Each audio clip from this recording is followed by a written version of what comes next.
Rock 95, that is Shine Down, and kind of cutting into that a little bit there. But, we've got a special guest who is extremely busy in Chris Jericho, and welcome to the show. How you doing, sir? I am rocking, man. Are we up in Mankato today? Is that where we're at? That's right. We're just south of Minneapolis. Yeah, my wife is from Minnesota, so we spend a lot of time up there. Not this year, unfortunately, but we usually are hanging up in the Iron Range up around Duluth and Hibbing and Chisholm and all that area. So we are Minnesota people ourselves. Well, there you go. Yeah, that is a beautiful section of the country, is it not? Yes, sir. It sure is. Love it. Well, tell me about what's going on. You have a lot going on. First off, I love Fozzy. I love your band, but you have these other side projects going on. I don't know how you keep all of these things going here with the podcasts and all these bands and other things, but you're a busy dude. Well, I mean, you have to be. I mean, look where we're at in the state of the world as far as, spending more time at home than we ever have. And I think a lot of people are getting discouraged by that and frustrated and Groundhog Day and all that sort of thing. I never wanted that to be. So I thought I'd try and keep myself as busy as possible. And that's kind of how Kuarantine started. Was a couple friends of mine. We call ourselves the worst super group ever. A couple friends of mine, one of them is the drummer for Luke Bryan. One of them is the bass player for Trickster. We're working on a fun track just to kind of amuse themselves of an obscure 80s Kiss song called No, No, No.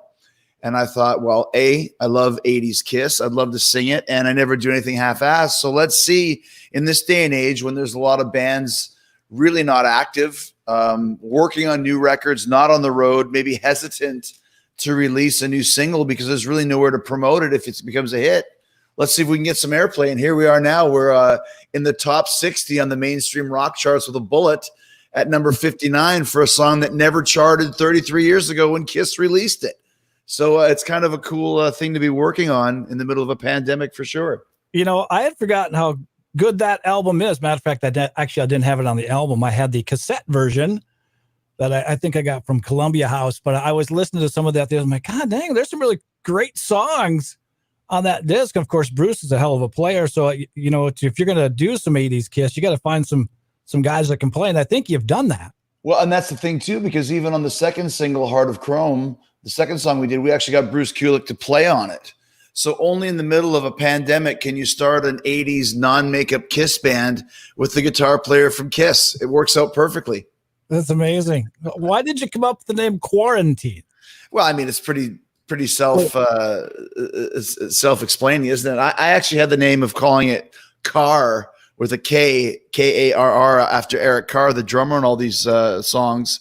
And then the guitar player, Joe McGinnis, who's in a Kiss related band called Classic 78. He came up with the idea of calling it Kuarantine with a K and made the logo for it. Here's another great thing about it. I've never met Joe McGinnis. Once again, only in a pandemic can you start a band and have a top 60 charting song where you've never even met the guitar player face to face. So I find it kind of funny in a way. As bad as this year has been, had there been no COVID, there'd be no quarantine. I think it's kind of a testament to what you can do when you remain positive in a good way. In the year 2020, you never want to call yourself positive, but positive mentally and be creative and look what you can come up with and figure out. What's the love of Kiss for you? When did it start? When you were real young? No, it started when I was about 13 years old when the Animalized record came out. That's why I love non-makeup Kiss the best. I saw the Heavens on Fire video, which starts with this guy with his hands on fire and it ends with him jumping through a hoop of fire. And I said, who is that guy? That's Paul Stanley. What band is this? This is Kiss. What do you mean? Kiss wears makeup? No, they took their makeup off. And ever since I heard that, I was like, well, I love this guy and I love this band. And they always say it doesn't matter what floor of the elevator you come in on as long as you come in. And it's a great statement. I find the same thing with Fozzy, with the career we've had. People join in on the Judas record or they've been there from the start, and all fans are welcome. All fans are accepted. And I think to get an 80s Kiss non-makeup cover band only, you're not going to get a lot of those. And we like that. And there's a whole treasure trove of material that we can continue to do if we choose to. Yeah, that's right. Because a lot of people, if they're going to do a Kiss cover, they're probably thinking 70s stuff. So it's kind of fun that you've decided to do the 80s stuff. Exactly. And like I said, there's songs that a lot of people don't realize, don't remember, don't know. And so therefore we have a whole list of tunes that we can do. And because the first two songs were so critically acclaimed and a hit, we've already started working on the next two. So why not continue? It's something fun, and we've made new friends with each other. We've got text groups now between us that we talk daily. And, it's one of those things, like I said, musicians just want to play.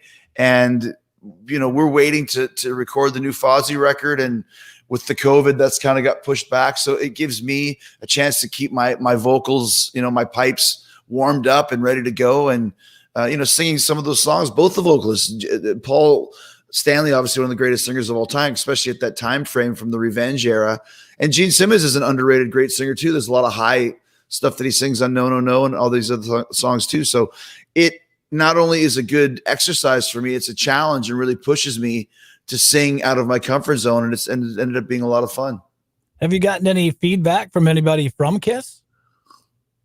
Yeah. I mean, when I said to Paul, because I'm fortunate to have been friends with those guys for years, they were doing Heart of Chrome. He said, if you can do that song with the original melody and the original key, you're really pulling something special off, because it's not easy. And when I did it, he's like, oh, you did it. You nailed it. It's great. And then with Gene, with No, No, No, when I said it, that we were doing it, he was like, he always sends emojis like thumbs up or smiley face.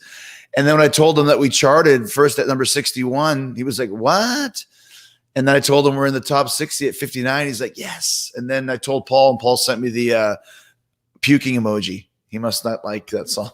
But I think deep down inside, they're happy, because, it's an era of their band that a lot of people don't focus on or talk about, including themselves. And here they are getting this, I mean, listen, number 59, is it, Enter Sandman? No, but it's pretty cool that if you look at Crazy Nights, if you go on Wikipedia, you'll see that Crazy Nights, the song, I think charted at 34 on the mainstream rock charts, and the other single was 37. And now they have another song from this record at 59. And we're going to keep pushing it. If more stations pick it up, we might have the highest charting song ever from the Crazy Nights record. And I think that's kind of something fun to say. Well, I know you're even higher on the media-based chart. So with No, No, No. So you're having some good success. I mean, once again, it's a great rock and roll song. Nobody's really doing anything like it. And the thing about it is, when we got it mixed by the guy who does the Fozzy songs, called Kyle Odell, I said, Kyle, mix this as if Kiss was releasing this in 2020. As if you had never heard of Kiss. They got this rock and roll song.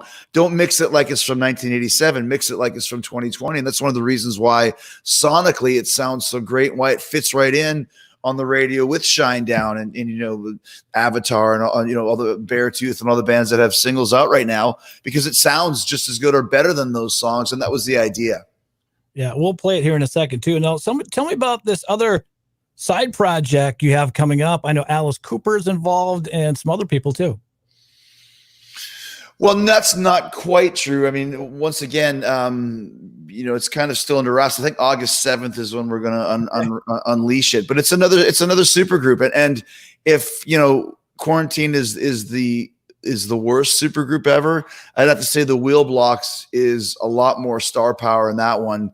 And Alice Cooper is not involved. But, okay. I just got a note that was prominent. Yeah. What's that?